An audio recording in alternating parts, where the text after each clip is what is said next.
Je crois que nous devons faire preuve de tenue et de retenue, tous autant que nous sommes, ñun ñëpp ay mbokk lañu. Je l'ai dit au président du groupe parlementaire, am na lu kenn dul nangu xamante nañu bu baax a baax suñu biir dañuy politique fii yàgg nañ fi taxaw. Je ne suis pas à mon premier mandat de député fekk naa fii ñu doo député di ko dëri ci biti kenn mësu fi bouger big Maam Jaara Fam bañ koy dumu fii suma kër laa toog di setaan kenn waxut. dama ne big ba ñuy jël fii jigéen journaliste buy liggéey Bour Guédé dóor ko site Bour dóor ko fi place Indépendance ba mu tëdd ci suuf kenn ngaangu fii. dama ne lu ma wax dama bëgg a wax ci leer képp ku fa bëgg a wut fii porox ndóol ne yaa ngi wut porox ndóol ne da ngay jéem a daan fii quoi que ce soit ci kaw député pour dugal ko ci kaso yaa ngi nax sa bopp na ngeen jéem rek mais il faut pas dire que vous n'avez pas été informé ni averti on ne l'acceptera pas lu ñu tënk ñun ñëpp fii mooy règlement intérieur suñu toogoon fii ñaari député di dóorante fii laa wax ni le procureur de la République mënu si dara yéen ñëpp gis ngeen fii à travers le monde des assemblées nationales, des députés qui se battent, qui en arrivent au point.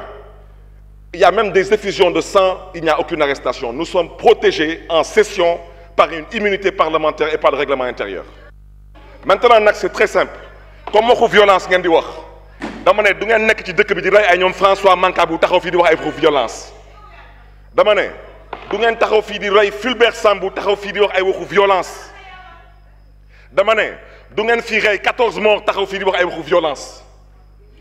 dama ne du ngeen taxaw fii tey su leen neexee man ngeen wax y a pas de problème ñun ay nit lañu man hôpital principal laa jóge demoon seeti Fatou Gueye jaar fu notre honorable collègue nekk j'ai demandé ces nouvelles pour ne pas la déranger.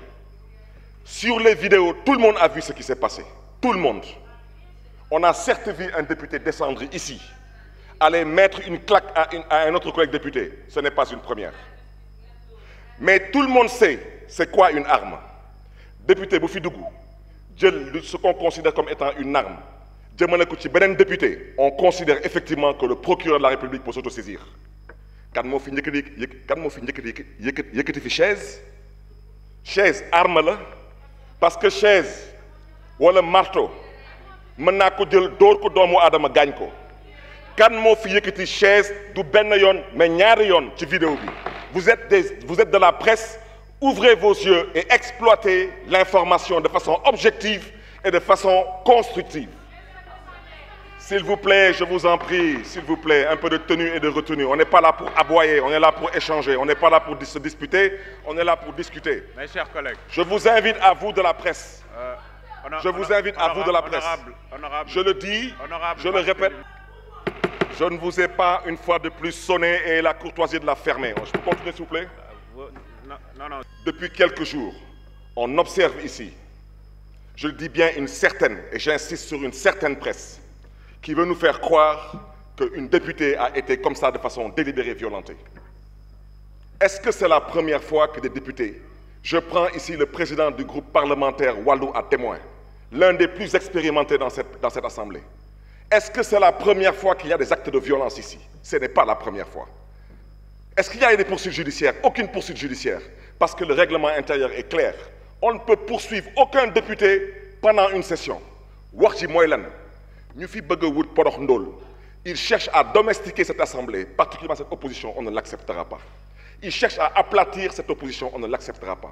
ñun dañu xeex ba egsi fii dañu xeex raak ba dugg si fii lan nañu gisul lan nañu déggul lan nañu dundul. Nous avons été soi-disant éliminés avec notre liste nationale.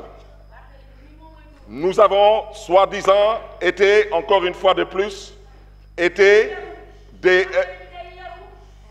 est-ce qu'on peut arrêter ça s'il vous plaît? Est-ce que vous pouvez m'arrêter ça s'il vous plaît? Vous m'arrêtez d'abord ce bordel d'abord. Après on continue.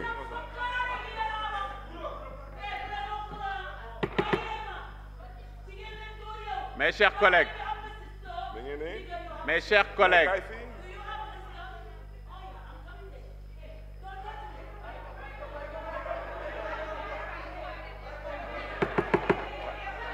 Vous n'avez pas la parole.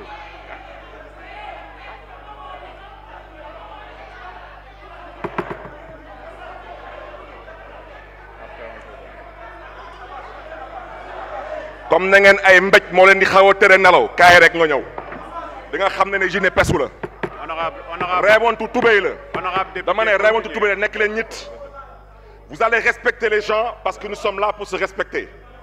Nous ne sommes pas là et nous n'accepterons pas d'être apprivoisés. Nous n'accepterons pas d'être domestiqués et nous refusons de nous aplatir. L'injustice qu'il y a dans cette Assemblée nationale, nous ne l'accepterons pas. Et que personne vienne s'ériger en donneur de leçons de morale pour nous dire comment nous devons nous comporter.